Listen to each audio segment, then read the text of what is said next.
Your truck is one of the biggest things on the road. You have more size and power than almost anybody else, except when you come to a railroad crossing. And when a train and a truck meet, the truck loses. An average train probably would be equal to, in weight, hundreds of trucks, thousands of trucks. You can stop a truck in 400 feet. It may take 4 miles to stop that train, depending how long the train is. So you're not on an even playing field. You are no longer the big kid in the block anymore. You are the underdog. So you need to respect that. As large as a train is, it would seem easy to avoid a collision with one. But these accidents are more common than you might think. We've all heard about major truck-train crashes. They get the headlines. In fact, there are over 3,000 train crossing accidents a year, and they're deadly, with over 400 fatalities a year. Your odds of dying in a collision with a train are 30 times higher than any other type of highway accident.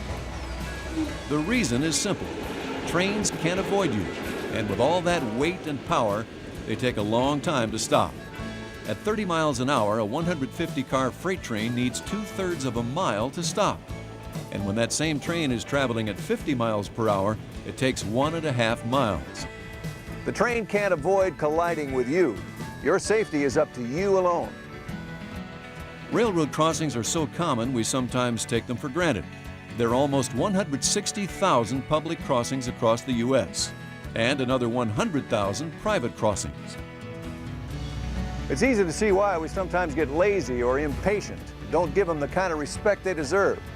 But as professional drivers, we have to, even if we've never seen a train on those tracks.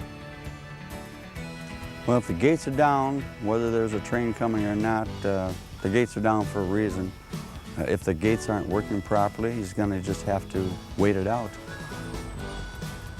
Section 392.10 of the Federal Motor Carrier Safety Regulations requires that any bus transporting passengers and commercial motor vehicles transporting any quantity of Division 2.3 chlorine or a number of other placarded loads stop within 50 feet of railroad tracks and no closer than 15 feet. Also, anyone operating a cargo tank vehicle used for transporting hazardous materials is required to stop. This is the rule whether you're running loaded or empty. If you haul hazardous materials, you better know the regs. Talk to your supervisor about it if you don't. If you have any question about whether your cargo is covered under this specific rule, ask your safety director. And don't forget, Section 392.11 requires that all commercial drivers slow down and make sure the tracks are clear for crossing. I like to shut off my radio. I like to have my windows open if I can to make sure I don't have any glare coming off of a window.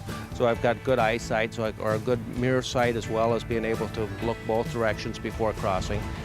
Avoiding a collision with a train should be pretty easy. Paying attention and staying alert is all it takes. When we let our guard down, accidents happen. It's amazing, but 1/2 of all train vehicle collisions occur at crossings where warning devices such as gates, lights, and bells are working. How could these accidents have happened? Drivers weren't paying attention, or worse, they were trying to beat the train. Racing a train isn't much of a race. Even if you tie, you lose. I don't think they anticipate how big we are. I don't know the exact weight of a semi, but I know when I do Operation Lifesaver, I know like a car weighs 3,000 pounds. And one of our trains averages about 12 million pounds. And it's no match whatsoever for any of those vehicles with our train. There are some basic strategies you can use to avoid accidents at railroad crossings. The first thing to realize is that the large size of a train makes it difficult to estimate its speed. It can appear as though it's moving more slowly than it is. This could be one reason why so many drivers lose the race and their lives. Another thing to remember, you don't know when a train is scheduled. You can't always predict when they will pass through a crossing. You have to treat every crossing as a potential danger, no matter how often you've crossed those tracks before. The ground clearance of your truck can also be a problem. If a crossing has a high crown, your vehicle can get stuck on the crossing. Not a pleasant place to be when a train is barreling toward you. Know your vehicle clearance, and if you're in doubt, get out and look. Never let any part of your vehicle stop on the tracks or near enough to be struck by a train. Multiple tracks in busy areas can be a real problem. Trains can be operating on all tracks and in different directions. Just because you're clear for one track doesn't mean you're clear for all. You have to make sure that you can clear all the tracks without stopping. Whatever you do, don't get blocked with your trailer still on another track. Never shift gears on a railroad crossing. Have your gears selected before you cross. And don't depend on the train whistle to alert you. Sometimes that horn doesn't sound, and sometimes with cab noise, you might not hear it. There is one last major thing we need to discuss, and it shouldn't really be necessary.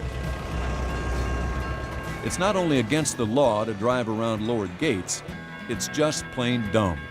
The possibility of saving a few seconds isn't worth risking your life.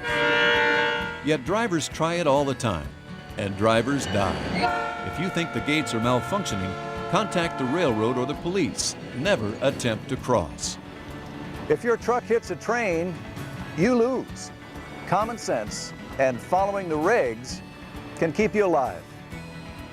If you're required by regulation to stop at each crossing, do it. Realize the weight and momentum of a train prevents it from avoiding you. Keep alert at every crossing. Never race a train to the railroad crossing. When there are multiple railroad tracks, make sure you can cross all of them safely without stopping. Truck-train collisions don't have to happen. If you stay alert and follow a few simple rules, it won't happen to you. Just remember, trains can't turn and trains can't stop quickly. Your personal safety is up to you. Any dealings I've ever had with truck drivers have always been positive.